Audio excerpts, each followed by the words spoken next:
Venga, estamos. Voy a compartir pantalla. Perdona, Beatriz, respecto a lo que hemos hablado antes, entonces, una persona con patología intestinal a lo mejor sí que sería más estricto, ¿no?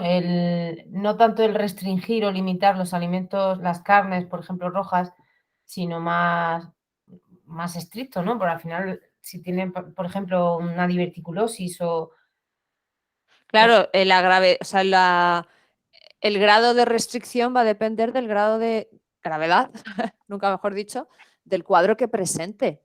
Hay situaciones en las que tienes que poner mano dura y durante un tiempo determinado, que puede ser variable, de un mes o más, al inicio, tienes que quitar un montón de cosas y ser muy firme con eso. Todo va a depender del estado del paciente, efectivamente. Sí. Mm. Y luego también va a depender del cocinado. No os olvidéis de eso. O sea, no es lo mismo un asado que un salteado, que un hervido. Hay cosas que van a favorecer más que otras. Entonces, bueno, dentro de lo que hemos dicho de la restricción, ahí sí que quería explicar un poco más los motivos, a grosso modo, por los que hay que restringir estas cosas. Y luego lo que hay que potenciar, obviamente, aquí no voy a dar muchas más explicaciones. Hidratos de carbono complejos, hortalizas, verduras, frutas. O sea, de hecho, esto es la base absoluta de la alimentación. Tubérculos también incluyen legumbres, veremos, porque las legumbres hay a muchas personas que les sientan mal, sobre todo si tienen SIBO o patología inflamatoria intestinal, pero lo que son los hidratos complejos, todo tipo de hortalizas, verduras y tubérculos sin problema. Y las frutas, en principio, están aceptadas prácticamente todas. Lo que pasa que habrá algunas también, sobre todo las de muy alto índice glucémico, que según qué pacientes habrá que restringir, pero como hay tanta variedad de fruta, no va a modificar sustancialmente la dieta, es decir, no va a ser de solo puedes comer kiwi. Hay muchos tipos de frutas y si hay que quitar algunos durante un determinado tiempo, hay mucha otra variedad para seguir incorporando los beneficios que nos aportan las frutas. Luego, las semillas y los frutos secos son también interesantísimos porque nutricionalmente son densos, es decir, con poca cantidad aportan muchos nutrientes. Semillas hay de mogollón de tipos, de cáñamo, de lino, de sésamo negro, de maca, de chía, de cáñamo, de amapola, de alpiste incluso, lo que comen los pájaros, que en la mayoría de las ocasiones va a ser más eh, asimilable dar las molidas, que dices, sabes que no tengo molinillo en casa o no sé qué, vienen ya en muchos, hay marcas que te vienen ya los preparados de semillas molidas en frío y que se pueden añadir pues, a los mueslis, a los bols de fruta, a ensaladas, en cremas de verduras, en distintos preparados de verduras. Se pueden añadir perfectamente y aportan muchos nutrientes, muchos de ellos omegas, porque las semillas, muchos tienen compuestos oleaginosos que son aceites, o sea, lípidos de alto valor biológico y los frutos secos, salvo que la persona sea alérgica o tenga tendencia alérgica con estos alimentos, también son súper interesantes. Comer frutos secos todos los días puede ser peligroso, dependiendo de, bueno, no se puede abusar, no se puede abusar, o sea, se pueden comer o sea, pequeñas cantidades a diario, muy pequeñas cantidades, salvo que la persona presente algún tipo de patología renal bueno, pues por un tema que tiene que ver con la excreción y la sobrecarga renal, pero son los menos casos y tampoco es algo que sea tan común. En la mayoría de las personas, estos grupos se pueden utilizar con bastante seguridad y aportan nutricionalmente cosas bastante interesantes. Luego, proteína de alto valor biológico también, además de la que te encuentras en la legumbre, luego también te la puedes, está también en la soja, y por supuesto en los productos animales.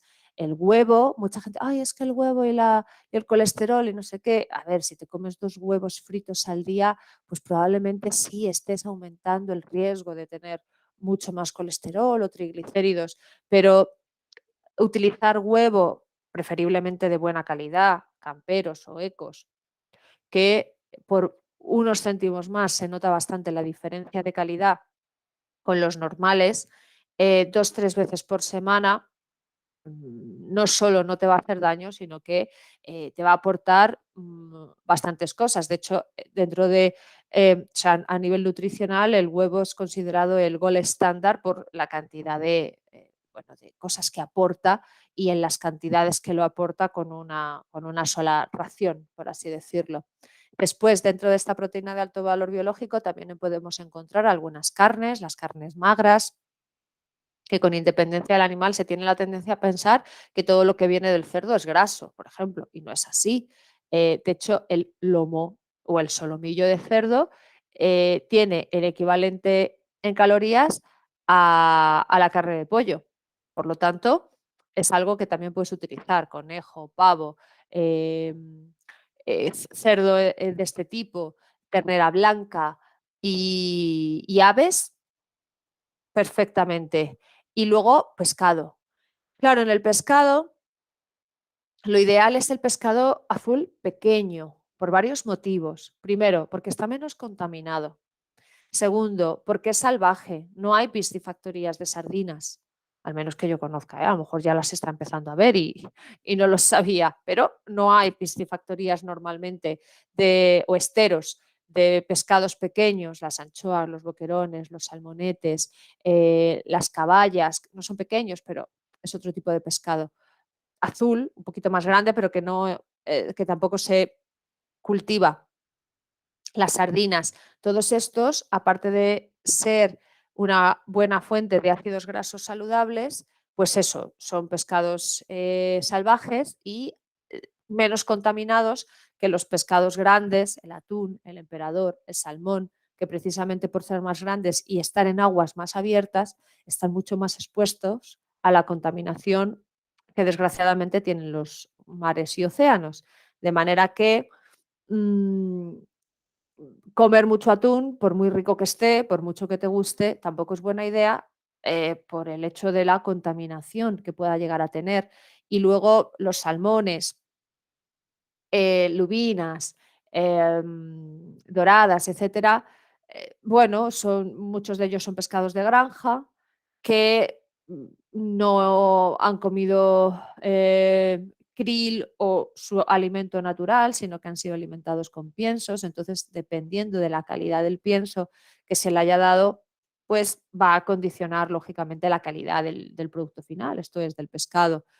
De manera que es malo, no, pero comer siempre de eso tampoco. Hay que variar de pescado, hay que variar, y ya no solo pescado, también los mariscos, los pejillones son maravillosos, son un productazo a todos los niveles. En este caso se recomienda, pues eso, 2, 3 veces por semana, pero variando. Y anda que no hay cosas donde elegir. En este sentido, hay muchas opciones y podemos ir combinando diferentes tipos y de diferentes orígenes, pues para añadir nutrientes diferentes, intentando respetar al máximo la calidad del producto sin necesidad de rascarte demasiado el bolsillo. Bueno, ahora está todo carísimo por las circunstancias que está viviendo el mundo, pero en fin, sabéis a lo que me refiero. Y luego, importantísimo, mantenerse muy bien hidratado, con agua, con infusiones.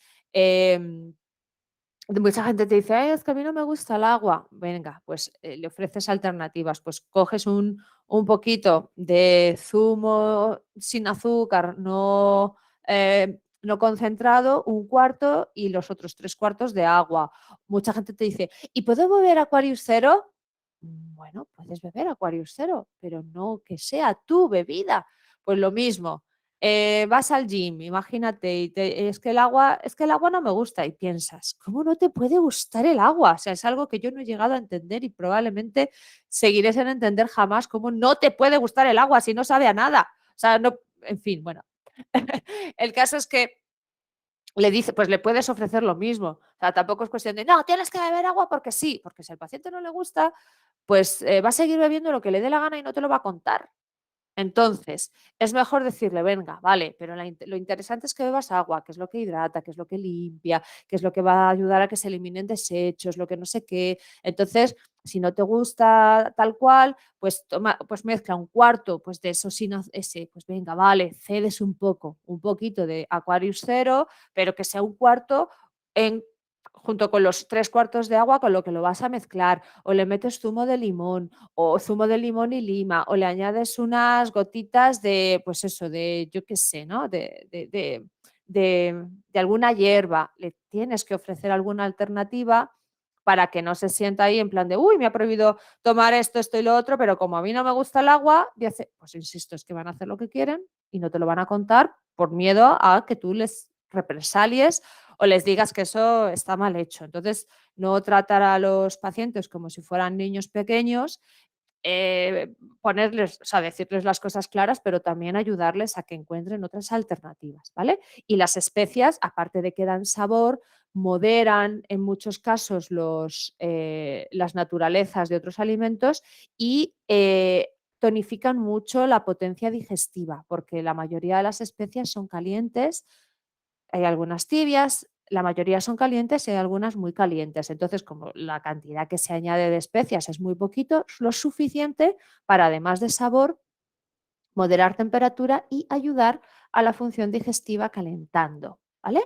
Entonces, yo creo que esto no tiene mucho misterio. Podemos pasar rápido esta parte. Nos vamos ya a la siguiente. Y la siguiente ya es la estructura del plan. Primero de todo, no dar por hecho lo que sabe el paciente. O sea, no podemos nunca de antemano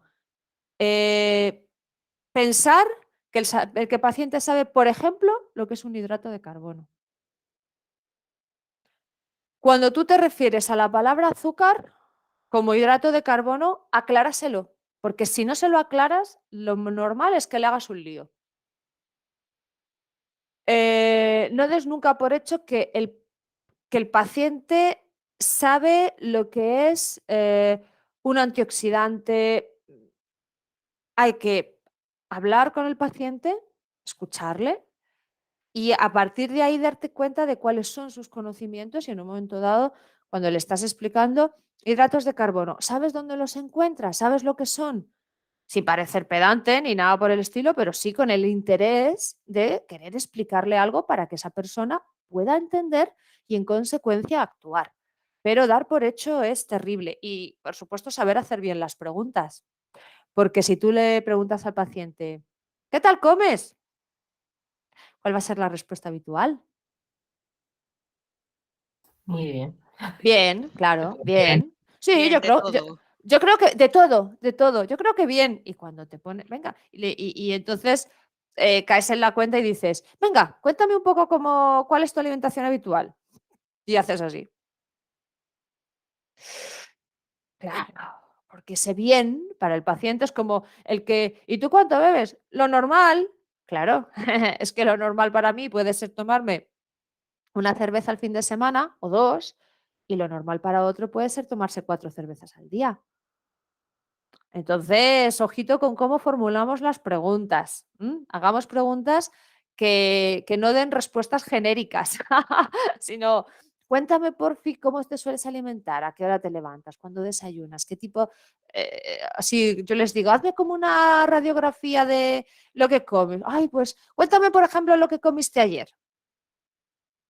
Y entonces ya ahí te vas haciendo una idea, ya no solo de cómo se alimenta, sino de los conocimientos que tiene en este sentido. Entonces, importante, no dar por hecho lo que el paciente sabe. Una vez llegados a este punto en el que ya has tenido ese contacto, has hablado con él, has escuchado, vas hilando cabos, tal, hay que reeducar. a la mayoría de la gente hay que reeducarla, porque muchos dicen, claro, yo es que antes comía fatal y ahora ya he cambiado y entonces como mejor. Y ejemplo de un chaval de esta semana. Y sí, sí, yo estoy convencido de que como muy bien porque hago esto y tal, y en general lo hace bien hasta que llega al punto de, y sí, y la verdad es que luego también como mucho queso y yogures todos los días. Entonces dices, también no lo haces, y él cree que sí. Entonces, en este caso dices, mira, en general lo haces todo muy bien porque es verdad que esto que estás incorporando tal y cual, pero mucho queso y yogures todos los días, pues mira, no te viene bien. Ah, ¿y eso? Pero si son buenos en su justa medida y tal y cual. Entonces, reeducas por un lado y refuerzas las creencias positivas y los hábitos positivos, y al contrario, en el sentido de aquello que tú estás viendo que no es beneficioso, le explicas por qué y le insistes en que ahora eso es fatal, fatal, fatal. Y si ves que le va a entrar por el lado de la salud, bien. Y si no le entra tanto, vete al lado de la apariencia del cuerpo y de la estética, que eso le entra a todo el mundo.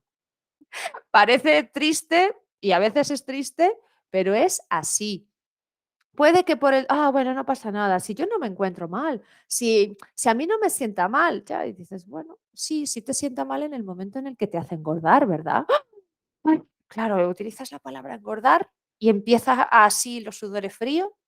Estoy quizá exagerándolo un poco y haciendo un poquito de parodia, pero es bastante similar a la realidad, ¿eh? Entonces también nos buscamos las maneras en las que cómo reforzar un mensaje. Si no es a través de lo, o sea, lo ideal es a través de lo positivo siempre, y explicar el por qué algo no debe ser consumido o al menos con tanta frecuencia.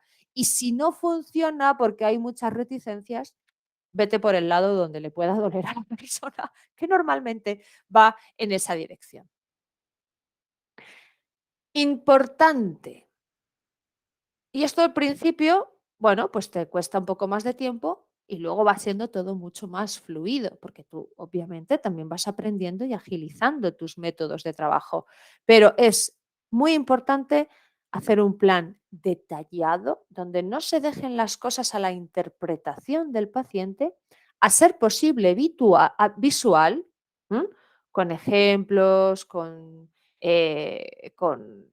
pequeños esquemas, con cuadritos, etcétera, y las indicaciones muy claras, porque si no es así, normalmente el paciente va a creer lo que le parezca. Y aun poniendo un plan detallado y con indicaciones claras, a veces se lían. Entonces, una vez que hayas mandado o puesto, hecho el plan de tratamiento, unos días después, y cuando le vuelvas a ver a la consulta, hay que preguntarle para darse cuenta de si lo está entendiendo, lo está llevando a cabo, qué cosas se le han quedado por ahí colgadas y no te lo dice porque no se acuerda o porque le da un poco de vergüenza. ¿M? Así que ahí es donde ya cada uno, dentro de cómo le guste trabajar, etcétera, tiene que buscarse la manera en la que se haga llegar la información de manera clara, y además una vez que tú te creas esta estructura, luego es más fácil ir puliendo y ir mejorando y a ir haciéndolo de una forma mucho más ágil. Y luego aportar estructuras de comidas, ideas de menú, incluso recetas.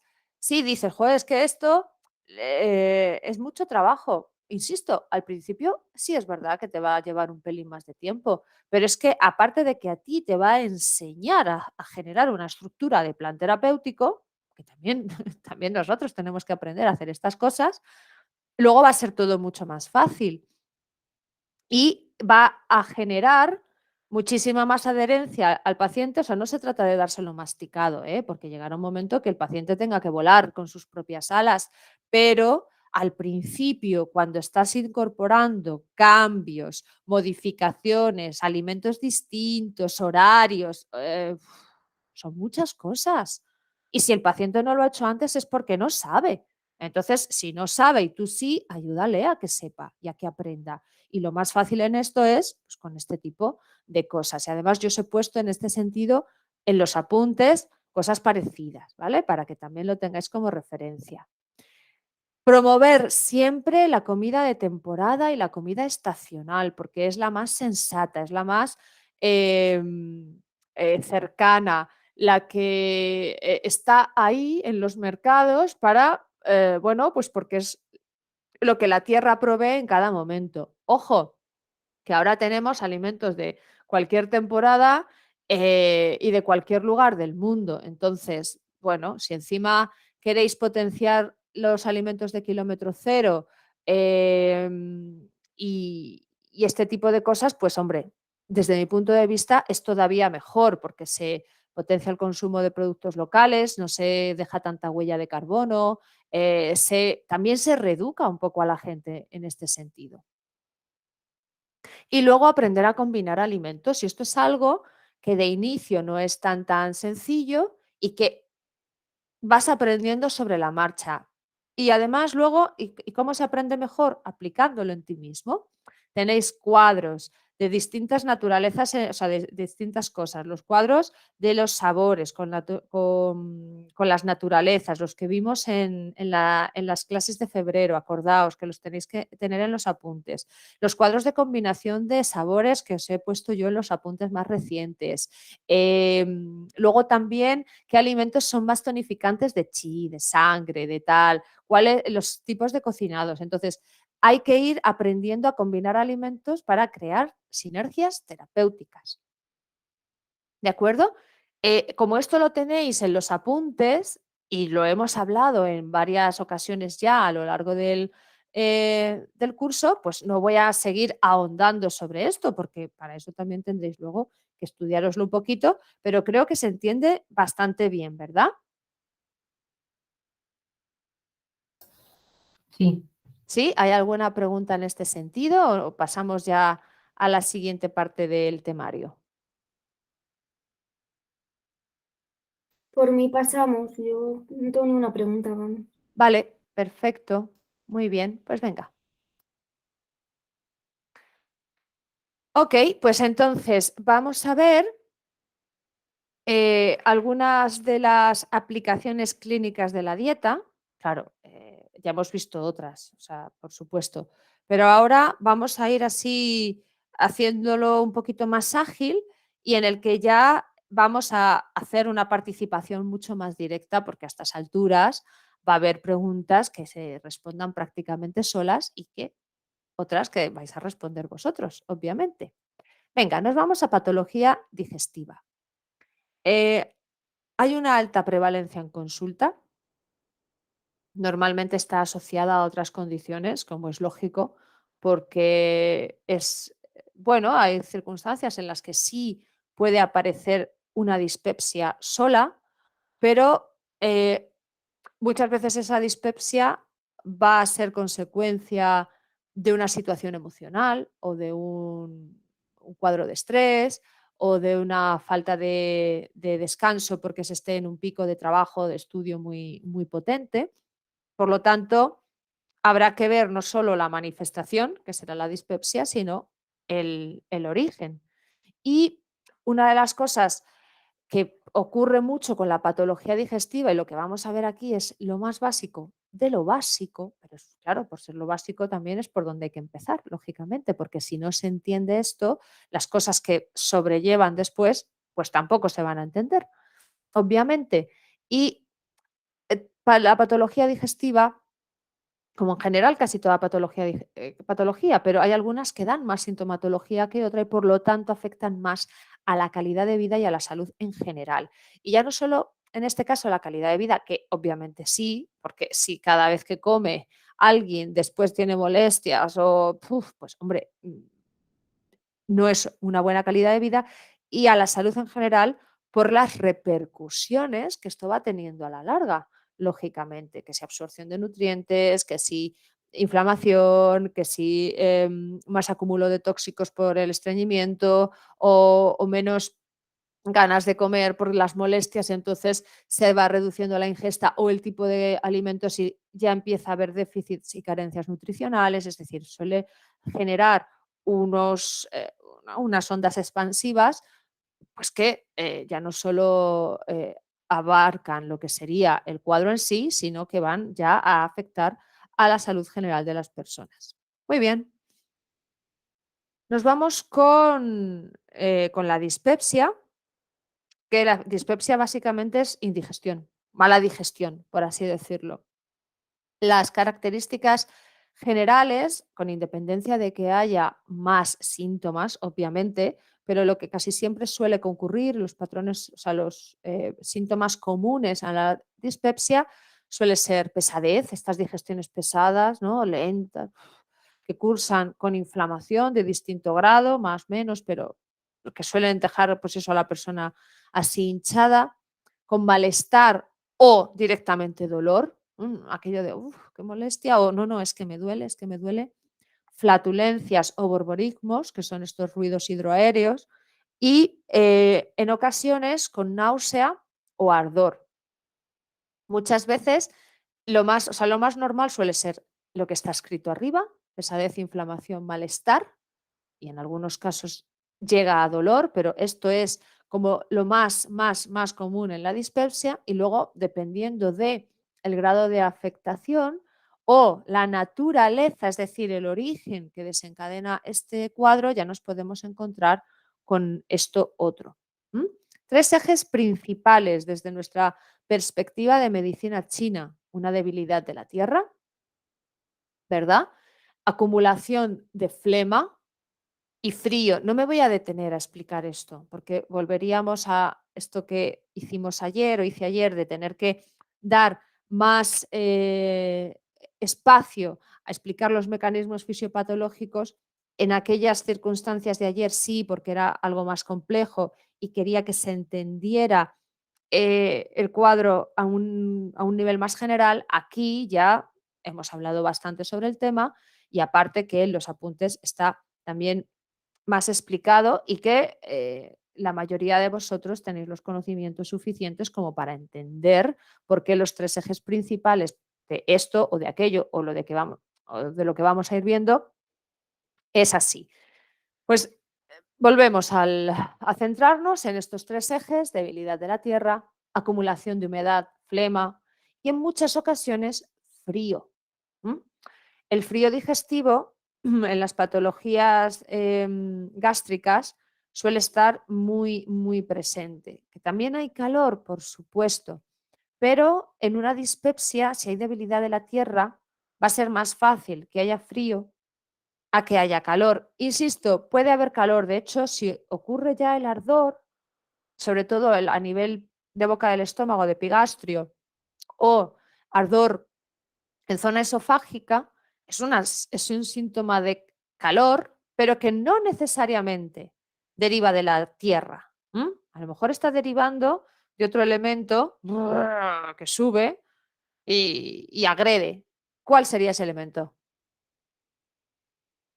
Sí, contracorriente, o sea, Eso no es un El hígado, elemento, Ceci. bloqueo, La ¿no? madera. Estoy bueno, hablando de elementos. No digo que, sí, que venga ese calor, que es el ardor, es una manifestación de calor, no tendría por qué derivar necesariamente de la tierra, sino quizá de... No estaba mal desencaminado lo que decíais, pero estabais respondiendo otra cosa. La madera. ¿Ok? Acordaos siempre que una madera en exceso, una de las primeras cosas que hay que hacer es, si la madera está en exceso, protege a la tierra, porque una de las primeras cosas que va a hacer es atacarla. Y un ardor, en este caso, dentro de un contexto de dispepsia, muchas veces está relacionada con ese ataque de la madera a la tierra. Pero que aunque haya alguna manifestación de calor, es muy habitual que en cuadros de debilidad de la tierra haya frío digestivo. ¿Vale? Etiología, es decir, origen, causa de estos cuadros. Errores dietéticos, por supuesto, muchas veces exceso de crudos y o fríos. Y cuando digo fríos, ¿a qué me puedo estar refiriendo? Bebidas heladas. Bebidas heladas, muy bien, bebidas frías, comidas frías. La típica gente de, ay, yo es que ceno ensalada todas las noches. Comidas frías, crudas, efectivamente, muy bien. Medicaciones. Las medicaciones sobre todo determinados grupos de medicamentos enfrían mucho. Un grupo de medicamentos muy común, que ya mencioné, que yo sé que he mencionado en este curso, y que suele enfriar profundamente estómago e intestinos. ¿Los antibióticos? Sí, señora, los antibióticos. Sí, sí, sí. Luego, por ejemplo, bueno, no me voy a meter en este tema, eso sería para otra cosa. Efecto térmico de los medicamentos dentro del cuerpo y sus repercusiones.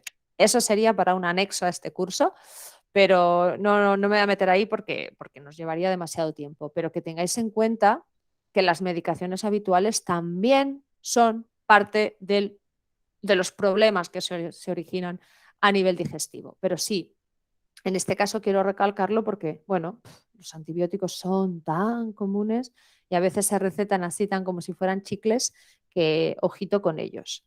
Vale. ¿Y el omeprazol, Beatriz? Perdona. El omeprazol también es una bomba de relojería.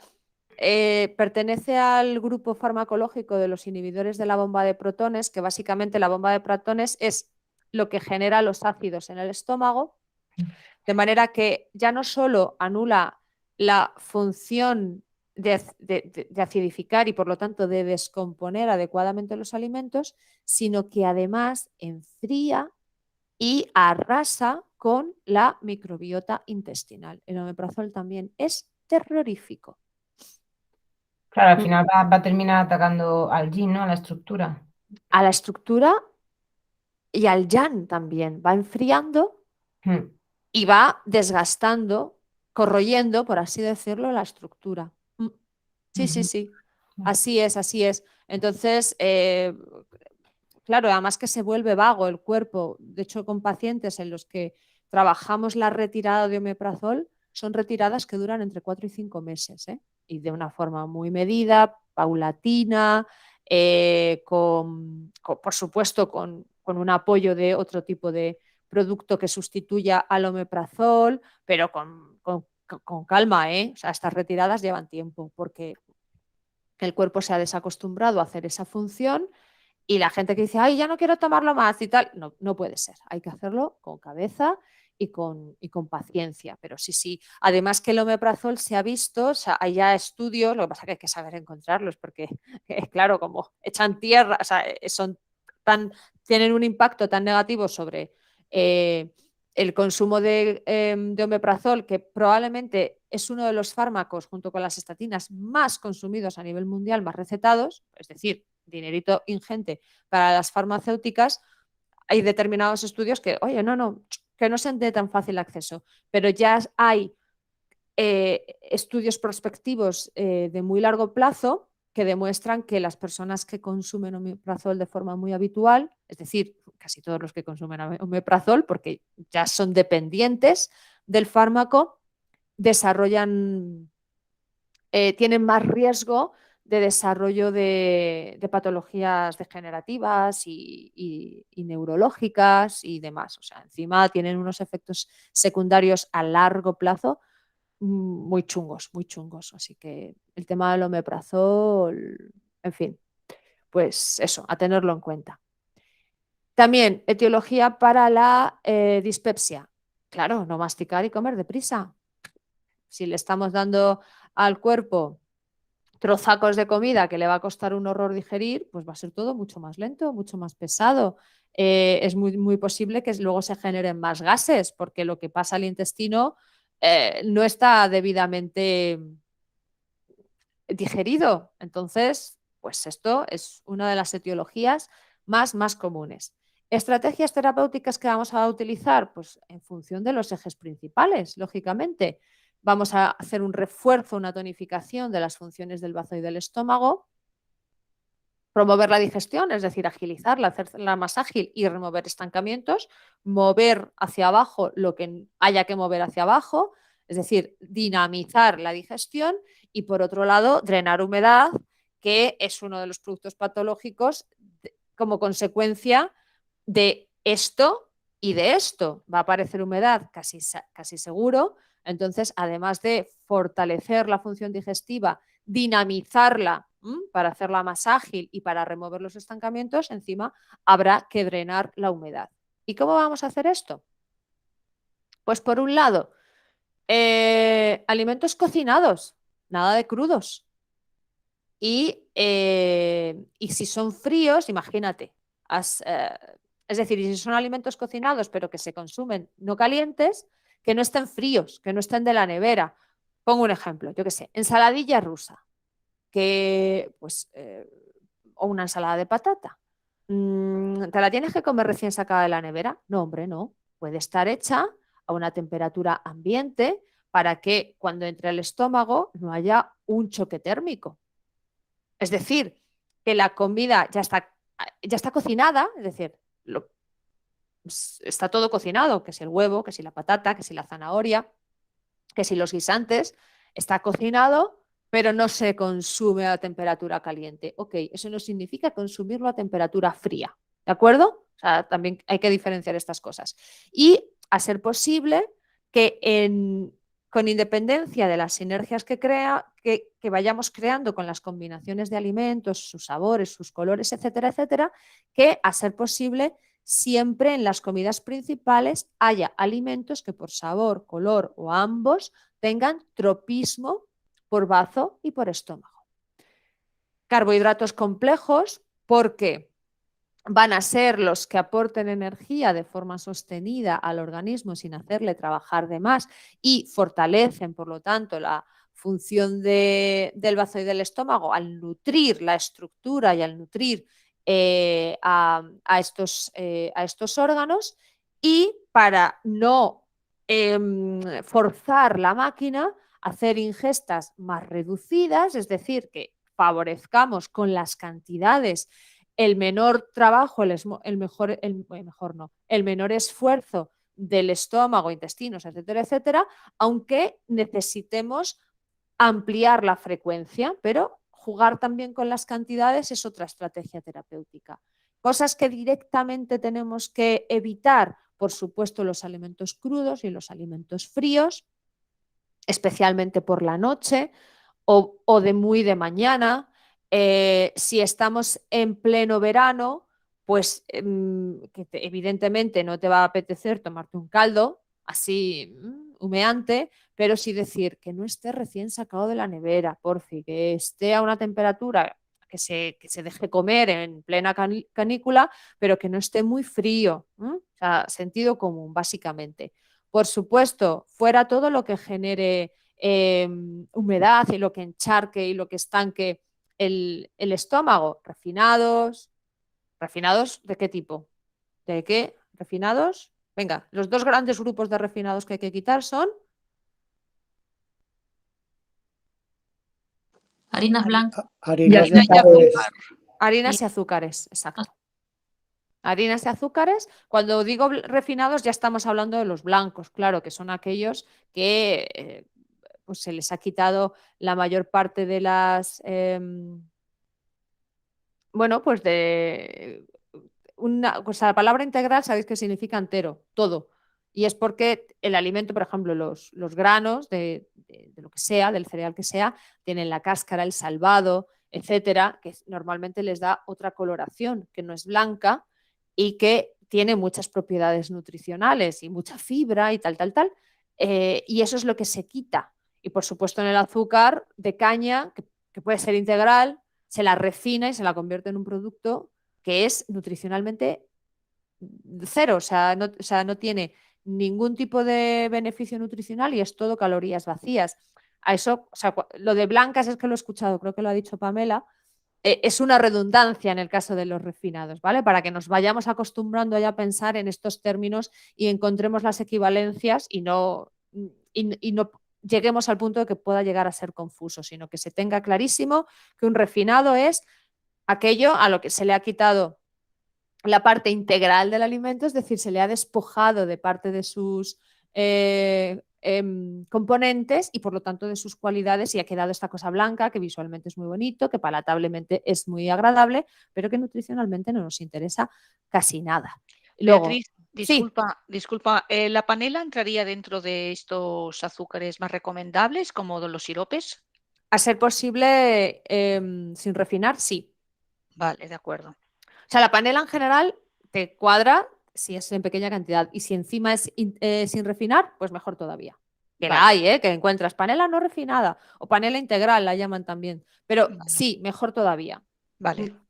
Eso es. Luego, por supuesto, lácteos, grasas y alcohol. O sea, no tengo nada que explicar en este sentido. Y esto es muy, muy importante. No, o sea, cosas que no, de las que no hay que hacer. En lo de no masticar, no hay que hacerlo. O sea, no, o sea, es decir, hay que masticar. Podemos poner aquí, ¿qué es lo que se debe evitar? No masticar, totalmente. ¿Qué es lo que se debe evitar? Encharcar el estómago. ¿A qué creéis que me refiero con esto? ¿Qué entendéis vosotros si leéis encharcar el estómago? Tomar Beber exceso de líquidos durante o las comidas. gasoil. Perdón. Sí, sí, sí, sí. Sí, sí, lo que habéis dicho tanto José como tú. Beber demasiado durante las comidas y después de las comidas. Es decir, el estómago ya genera sus propios jugos gástricos, sus propios líquidos para trabajar sobre el alimento que le llega. Si tú estás bebiendo continuamente, me da igual que sea el líquido que sea, por supuesto, mucho peor si es frío y gaseoso, pero si tú estás continuamente bebiendo, estás encharcando, es decir, estás diluyendo el contenido del estómago, tanto a nivel de enzimas y jugos digestivos como el propio bolo digestivo. Entonces, si tú diluyes un soluto en agua, pues va a ser mucho menos eficaz. Lo que significa que va a tardar más en digerirse, va a tardar más en descomponerse y va a hacer más pesada la digestión. Y esto aplica también al después de comer. Ojo, según terminas de comer, tomarte un poquito de infusión calentita, mientras no sea un tazón de desayuno de estos, ¿no? Que parece que te podrías lavar la cara en ellos, sino un poquito, o sea, una tacita de té con infusión digestiva, tal, un tecito rojo. Después de comer un poquito de cantidad, estás metiendo, es verdad, es líquido, pero es calentito y lleva propiedades. Entonces, eso refuerza la acción, pero justo después de comer. Después, bueno, depende de cómo tu estómago trabaje, pero pensad que la parte más dura, por así decirlo, de la digestión ocurre a la hora de haber, o sea, desde que empiezas a comer hasta la hora de después, más o menos. Entonces, si tú durante este tiempo sigues incorporando líquidos, pues vas a ir enlenteciendo la digestión, lógicamente, ¿vale? Por tanto, sí que es interesante saber también ya no solo cuánto bebe y de qué naturaleza toma o sea, y de qué tipo bebe la gente, sino si bebe mucho durante la comida, porque hay mucha gente que cree que es bueno. ¿No? Ah, no, sí, sí, claro, ¿no? Y durante la comida tal, no me ha gustado mucho, pero ¿por qué haces eso? Ah, no sé. A veces no saben ni por qué hacen las cosas. Pero es que sientes mucha sed durante la... Es verdad que hay algunas comidas que, joder, ¿no? Que tienes que beber un poco, por supuesto, sentido común siempre para todo.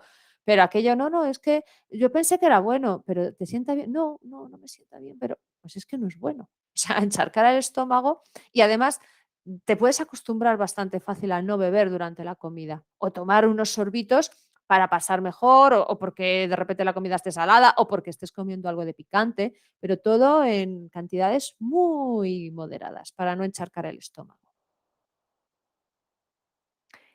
¿Qué recomienda? Ah, vale, venga. Sí, venga. Que vamos ahora ya con el estreñimiento. La característica, sí, la definición básica es cuando no hay una deposición durante 2 o más días. También hay que tener en cuenta luego los patrones de la gente, porque el patrón de algunos es, no, yo cada 2 días, pero esa es su regularidad, ok. Pero así, a grosso modo, cuando no hay deposición por 2 días o más, ojito. También cuando son muy duras y difíciles de expulsar, cuando llega a doler, cuando llega a generar demasiado esfuerzo defecatorio, tampoco es lo natural, no es lo saludable.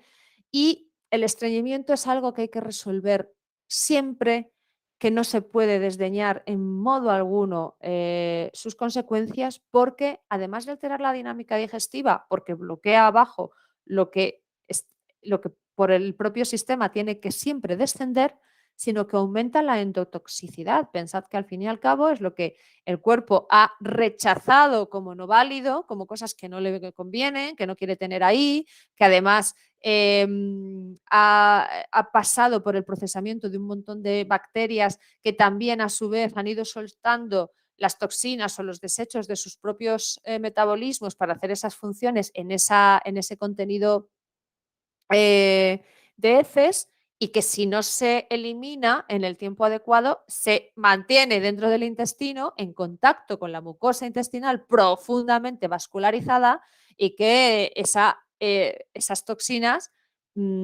por el contacto que tienen con estas estructuras vasculares, pues lógicamente en algún momento van a llegar a pasar a torrente sanguíneo o van a contaminar también el tejido en el que están. Por lo tanto, no es el estreñimiento es algo a trabajar y a controlar siempre. Son las 12:01:02, acaba de ponerse aquí en este ordenador. Si os parece, hacemos la pausa y nos vemos en 5 minutitos. ¿Sí? Perfecto, Pues hasta sí. ahora. Hasta ahora, compis.